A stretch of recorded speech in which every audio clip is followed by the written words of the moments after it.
Welcome back. So what we're going to do is some updated analysis on LTCUSD. Now, if you've been trading or even watching this crypto, you'll see what's been happening last week. We've had that big pullback that's been needing to happen. We have been overextended. We've moved well bullishly, we've moved well bullishly for a good time now. And now we're starting to see buyers push back up. We've had that rejection just above that 160 mark. And we're going to break this down a little bit. But for those of you who haven't watched any videos on LTCUSD that we've done before, we'll break down ever so slightly where we're at.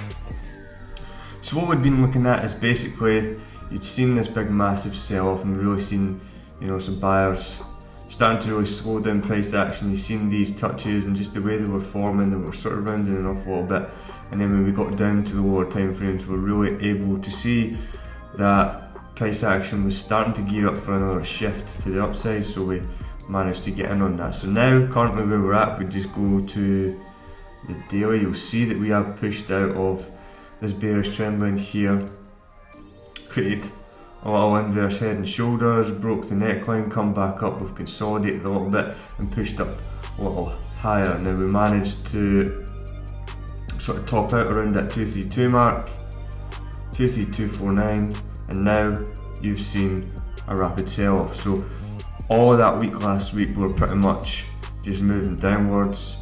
We've broken out of this ascending pennant. It's not drawn the clearest, but we're trying to make everything fit after it's closed here. And now what we're seeing is we've seen price action break down out of that and we're consolidating back inside this range here. You can see we've really struggled to break this area of support around about that 160 mark.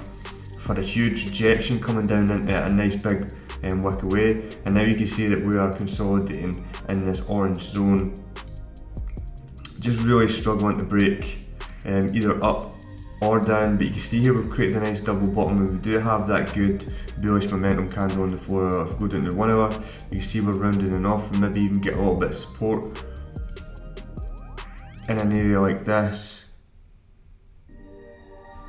Maybe I'm thinking a little push.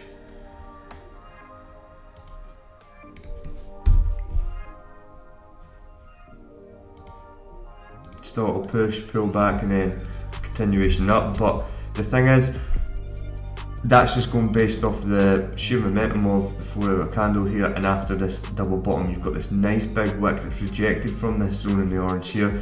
Nice double bottom with a couple of another good strong rejections, showing a decent size of wick. And then of course, if you look at the size of momentum compared to all these candles recently, that is a good strong sign. We're really struggling to come push back down now, but I think we might even get a retracement even around an area like this.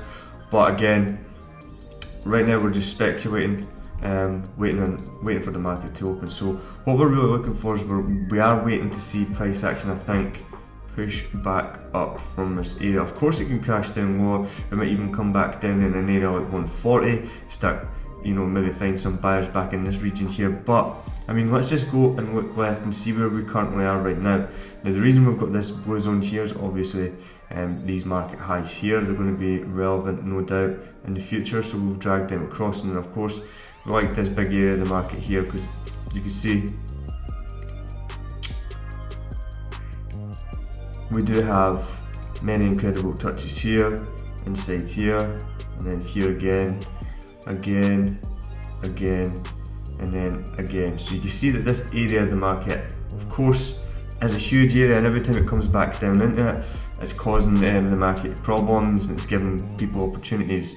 But right now, as you can see here, if we just quickly look at, let's just make this one,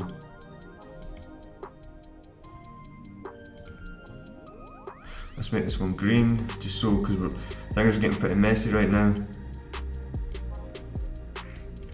And you see where this green one now slots in through all this price action. So now let's go back down to say the 4 hour and start to make sense of where everything is. So you can see that these orange zones down here, obviously those real big areas of support that we continually keep pushing away. This is obviously the bigger consolidation zones, green ones, that those highs that we've just took from the edge of the candle to the edge of the wick. And now you can see that we've formed that double bottom. Let's just remove that because we don't really need that. So now you can see that we have rejected, we've come back down into this green zone here, where we have seen price action and react so nicely. But again, you can just see here, look how well that's respected, and we've took that from,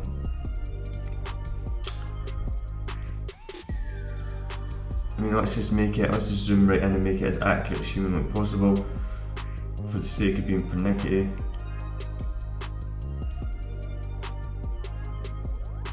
And then, of course, we've slid it over. Now, what we're going to be able to see is just how accurate price action's actually reacted to it. You can see, look at the accuracy of these touches. So, although the market can sometimes be unpredictable,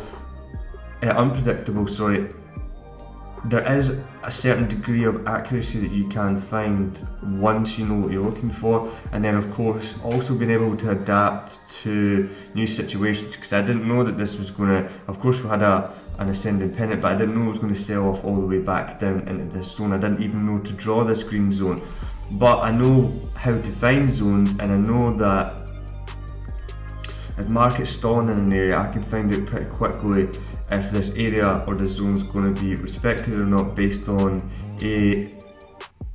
zones that we found in the past, and obviously what the reaction is previously, and of course what the reaction is now. What's the behaviour of the price action, the volume, just the attitude, how is it, like, what story is it telling, are there any clear-cut patterns that you're seeing?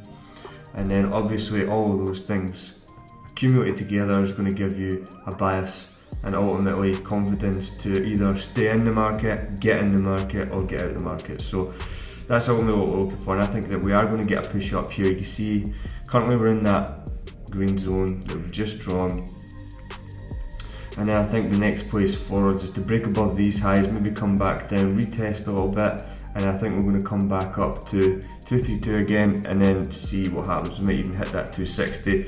Now the reason we had that 260 is because, of course, if you watched previous videos, we just took this area here. It was just a rough guesstimate. Let's just undo that.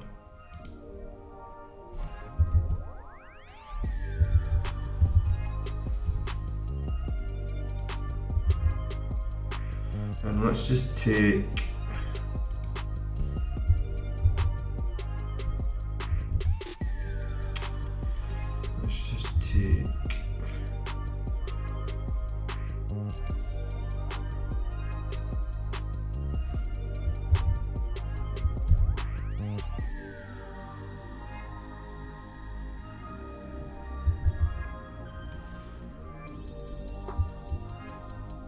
this one here, and then all we done was basically took this as the push up from bottom to top, from low to high, and then of course we took this area of support here that we did think price action, or was it this area here, we did think price action was going to reach. And then of course once we've seen that, we've seen a nice area in the market here that of course attracted our attention. We've got nice tight against the candle body to the candle wick, and we've dragged that across. You can see a nice touch here, we've plummeted below, and now we're looking to make our way back up, although that is quite a strong bearish candle back into this area of support. So I would imagine a little bit more stalling, just to see what's really happening, have people analyse the market, and obviously fill in their positions, and we'll look to see what happens for there. But that's what we're seeing currently on LTCUSD. Another couple of things that we've been looking at, the performance over time for LTCUSD on Market Watch. Let's just have a little look. You can see the 5-day performance, not very good, -12%, 1 month performance 2.7%, 3 month performance 13%, year to date 49%, and in 1 year 279%. So good performance. Right now things aren't looking too good for the moves back up considering last week, but now that we have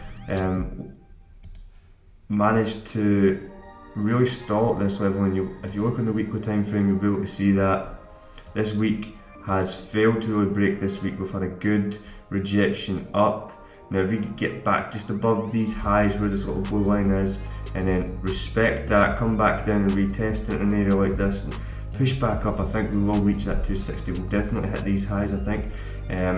Of course, nothing's guaranteed, up to 260, and then we might actually start climbing higher. But again, please understand all this analysis, all this news, all this information, and it could still crash. There's nothing I can do about it. It could still crash, but this is what I'm thinking, this is how I'm feeling, and this is what I'm seeing. So I'm sharing it with you. You can see on Market Watch the performance has been good. And just another thing, I follow things like Bitcoin, LTCUSD, all on Twitter, and the live proper pages. Don't type in LTCUSD or BTCUSD, the full name Bitcoin. But for this video, of course, we're on Litecoin, and this, of course, will not give you exact fluctuations of price that are going to be happening right now, but it does give you a good indication to where this cryptocurrency is going, and then of course what that's going to be able to do for you moving forward and making an investment. So even just things like, you know, you've got your Grayscale's Litecoin Trust now, it's going to be becoming an SEC reporting company, and it paves the way toward a Litecoin ETF, which of course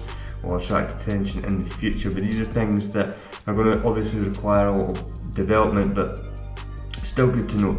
So EcoMine, did you know Litecoin merged mining allows you to generate more profits than mining Bitcoin just because it costs less? And of course, if it is going to be costing less and making people more money, it's also going to be helpful from a charitable point of view, which I'd also you'd also be able to argue and attract more people just on that alone. So I think that was probably something that other people will roll out, and by other people I mean other cryptocurrencies. That's why EcoMining Coin, we have chosen to choose Litecoin over Bitcoin for the solar powered mining farm. Again, going to have positive news for Litecoin. Obviously not going to have a big effect right now, but again, these little things, cumulative, are going to have they're going to have a big impact over time. It's going to take a little bit of patience, but again, all these little things are good positive moves to start looking to accept these types of coins and currencies into our everyday life as legal tender. So again, this has been just a quick update on LTCUSD. I hope you find these little tips helpful and useful on being able to analyse LTCUSD, find out what's going on, staying up to date with all the regular tips and updates that you get from professional pages like of course here, Market Watch for overall performances, and then your general analysis on TradingView to make sure you're not missing anything. So with that being said, we're going to have the weekly watch list recorded today. It'll be sent out tomorrow, Sunday, 9 o'clock. So be sure to look out for that, and we hope it sets you up for a profitable trading week. We'll see you in the next one.